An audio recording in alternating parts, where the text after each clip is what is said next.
केंद्र सरकार ने वक्फ बोर्ड संशोधन बिल पास कर दिया है। उसके लिए एक कमेटी का भी गठन किया गया है।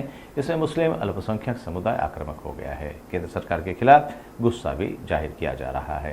आज अमरावती में आजाद समाज पार्टी की ओर से जिलाधिकारी कार्यालय परिसर में विरोध प्रदर्शन किया गया। इस दौरान प्रदर्शनकारियों ने जमकर विरोध प्रदर्शन कर सरकार का ध्यान आकर्षित करने की कोशिश की। इस दौरान मांग की गई कि वक्फ बोर्ड बिल को रद्द किया जाए। निदर्शन देण्यात सर्वांना क्रांतिकारी जय भीम, जय शिवराय, सलाम अलैकुम। आज या ठिकाणी आज जे आझाद समाज पार्टीच्या वतीने आम्ही धरणे आंदोलन केलेले आहे।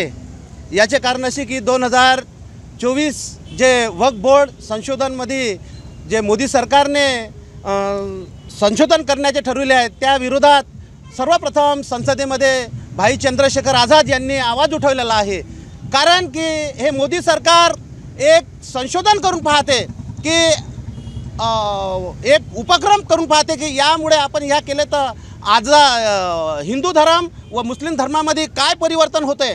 तर जसे NRC CA यांनी हा काळा कायदा आणला होता, या काळ्या कायद्याच्या विरोधात पूर्ण भारतामध्ये मुस्लिम समुदाय आणि आझाद समाज पार्टीच्या वतीने सर्वप्रथम आंदोलने केली, धरणे आंदोलने केली। त्यानंतर लोक रस्त्यावर आली, त्यानंतर या नालायक सरकारला आपला जाग आली व हे बिल मागे घेतली।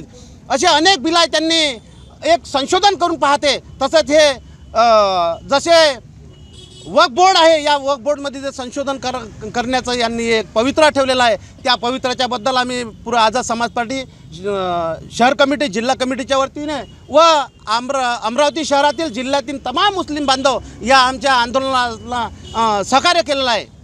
व जर यांनी आंदोलन हे जर संशोधन बिल हे जर मागे घेतलं नाही तर आज अमरावतीमध्येच नाही तर पूर्ण भारतामध्ये आम्ही हे तीव्र आंदोलन करू। हेच आम्ही या आंदोलनाच्या माध्यमातून आम्ही भारत सरकारला चेतावणी देत आहे।